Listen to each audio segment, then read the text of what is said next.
Hello everyone, welcome back. आज की इस वीडियो में हम डिस्कस करेंगे HTML का फॉर्म टैग, इनपुट टैग्स और बटन के इन सब का HTML में क्या काम होता है और हम इसे कैसे यूज़ कर सकते हैं। तो चलिए वीडियो को स्टार्ट करते हैं।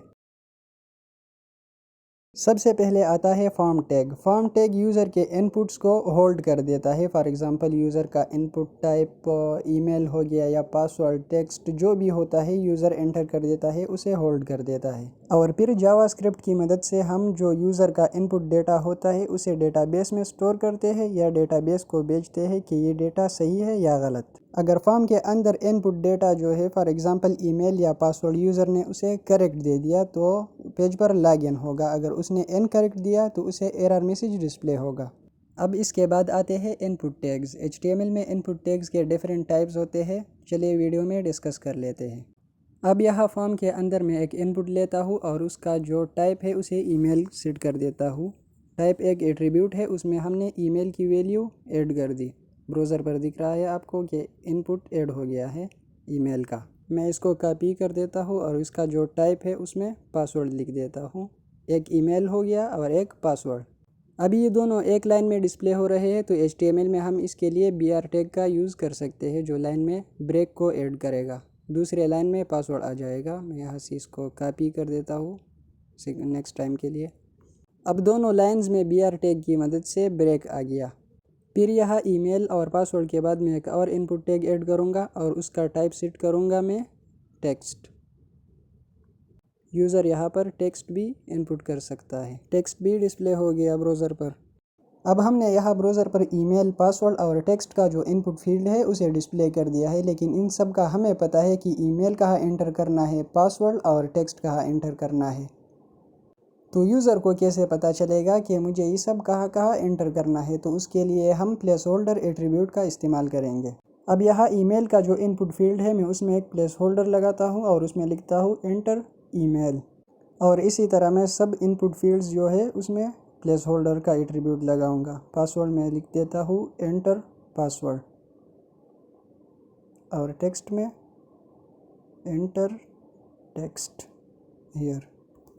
अब यहाँ ब्राउज़र पर आप देख सकते हैं कि इन सब को कहाँ कहाँ एंटर करना है। प्लेस होल्डर की हेल्प से आप इजीली यूज़र्स को बता सकते हैं कि इस इनपुट फील्ड में आपने क्या एंटर करना है। अब यहाँ इन 3 इनपुट फील्ड्स के बाद मैं एक बटन ऐड करता हूँ। बाकी इनपुट टैग्स के जो टाइप्स है वो भी बताता हूँ आपको, लेकिन ये सिर्फ आपके अंडरस्टैंडिंग के लिए है ताकि आपको अच्छी तरह समझ आ जाए। मैंने यहाँ पर बटन टैग लिया है और उसके अंदर वैल्यू का एट्रीब्यूट भी ऐड किया है। उस वैल्यू का एट्रीब्यूट जो है उसके अंदर मैं लिख देता हूँ सबमिट। और बटन का जो टेक्स्ट है फॉर एग्ज़ाम्पल लॉग इन ही लिख देता हूँ। बटन टैग के अंदर मैंने वैल्यू का एट्रीब्यूट लिया है और उसके अंदर मैंने लिखा है सबमिट। जब कोई इस बटन को क्लिक करेगा तो ये फॉर्म सबमिट होगा। अब यहाँ ब्राउज़र पर बटन भी डिस्प्ले हो गया है। मैं इसको क्लिक कर देता हूँ तो ये सिंपली पेज को रिफ़्रेश कर देता है। अब हम यहाँ इनपुट फील्ड के अंदर एक और एट्रीब्यूट को ऐड करेंगे जिसका नाम है रिक्वायर्ड। रिक्वायर्ड एट्रीब्यूट की मदद से यूज़र किसी भी एम्प्टी इनपुट फील्ड को सबमिट नहीं कर सकता। अगर हमने रिक्वायर्ड एट्रीब्यूट लगाया है तो ब्राउज़र उससे कहेगा कि ये फील्ड को फिल करना इम्पॉर्टेंट है, मस्ट है। तो मैं यहाँ पर ईमेल में ही रिक्वायर्ड एट्रीब्यूट को ऐड करता हूँ और उसके वैल्यू में सिर्फ स्पेस देता हूँ। याद रहे सिर्फ स्पेस ही देना है आपने। ब्राउज़र पर मैं इसको रिलोड करता हूँ। देख सकते हैं आप कि कह रहा है please fill in this field. Required attribute की मदद से यूज़र किसी भी एम्प्टी इनपुट फील्ड को सबमिट नहीं कर सकता।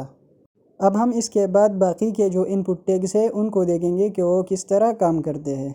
तो सबसे पहले मैं यहाँ इनपुट टैग लूँगा यहाँ पर और टाइप एट्रीब्यूट में मैं लिखूँगा सर्च। फिर प्लेस होल्डर में लिखूँगा मैं कि एंटर सर्च हियर या एंटर यूर सर्च कर दूंगा इसको।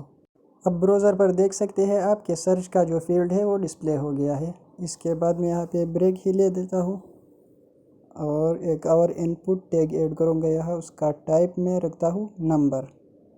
नंबर से यही होगा यहाँ पर कि यूज़र सिर्फ नंबर्स को एंटर करेगा। नंबर्स के अलावा वो किसी भी अल्फ़ाबेट को यहाँ एंटर नहीं कर सकता। मैं यहाँ पर सभी इनपुट टाइप्स को एक साथ ही लिख देता हूँ ताकि आपका भी टाइम बच सके और फिर आपको इजीली एक्सप्लेन कर सकूँ।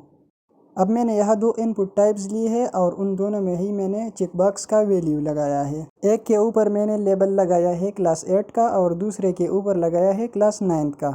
चेकबॉक्स को हम किसी सिलेक्शन के लिए यूज़ करते हैं। फॉर एग्ज़ाम्पल, अगर आपने एक वेबसाइट बनाया है स्टूडेंट्स के लिए और उनको आप एडमिशन देना चाहते हैं, तो फिर आपका जो रिक्वायरमेंट होता है, फॉर एग्ज़ाम्पल के स्टूडेंट 8th क्लास का है या 9th का है, तो उसके आगे अपने चेकबॉक्स लगा देना है, तो उसे वो फिर सेलेक्ट करेगा। अब यहाँ पर मैंने एक और इनपुट टाइप लिया है रेडियो का। रेडियो का इनपुट टाइप हम किसी जेंडर के सिलेक्शन के लिए यूज़ करते हैं, फॉर एग्ज़ाम्पल मेल या फीमेल।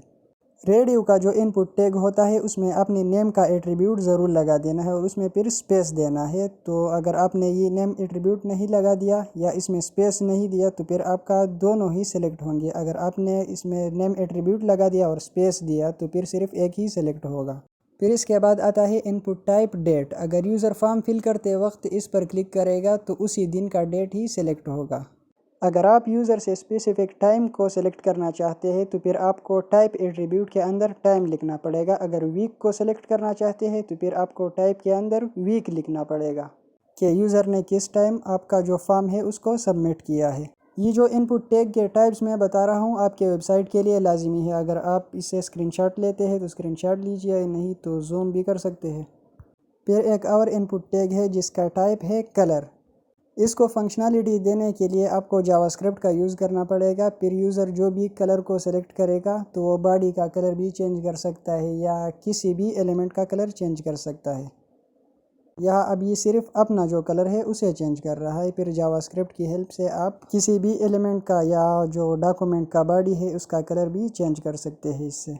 इसके बाद एक और इनपुट टैग आता है जिसमें हम टाइप लिखेंगे रेंज। रेंज को फंक्शनलिटी देने के लिए आपको जावास्क्रिप्ट का यूज़ करना पड़ेगा। फिर आप इसको आगे पीछे करके किसी चीज़ का वॉल्यूम भी कम कर सकते हैं या जो डॉक्यूमेंट का ब्राइटनेस है उसे भी चेंज कर सकते हैं। फिर यहाँ पर हम एक और इनपुट लेते हैं और टाइप रख देते हैं फाइल। फाइल टाइप की मदद से आप यूज़र से कोई भी फ़ाइल सेलेक्ट कर सकते हैं या कलेक्ट कर सकते हैं। फॉर एग्ज़ाम्पल, अगर यूज़र यहाँ पर अपना इमेज भी दे सकता है, आपको वीडियो भी सेंड करता है, जो भी फ़ाइल होता है उसे यहाँ पर आपको भेज सकता है फॉर्म को सबमिट करने के बाद। यहाँ पर मैंने एक और इनपुट टाइप लिया है और उसका टाइप सेट किया है रीसेट। इससे क्या होगा कि यूज़र ने जो कुछ भी सेलेक्ट किया होगा या लिखा होगा इसको ये रीसेट करेगा। मैंने टाइम सेलेक्ट किया, डेट भी, और रीसेट को मैं क्लिक कर देता हूँ। आप देख सकते हैं कि सब रीसेट हो गया। आज के लिए बस इतना ही था HTML के कुछ इनपुट टैग्स। आई होप आपको समझ आया होगा कि HTML में फॉर्म का क्या काम होता है, इनपुट टाइप्स कैसे होते हैं और क्या क्या होते हैं, और इसके अलावा बटन का क्या काम होता है HTML में। तो मिलते हैं नेक्स्ट वीडियो में।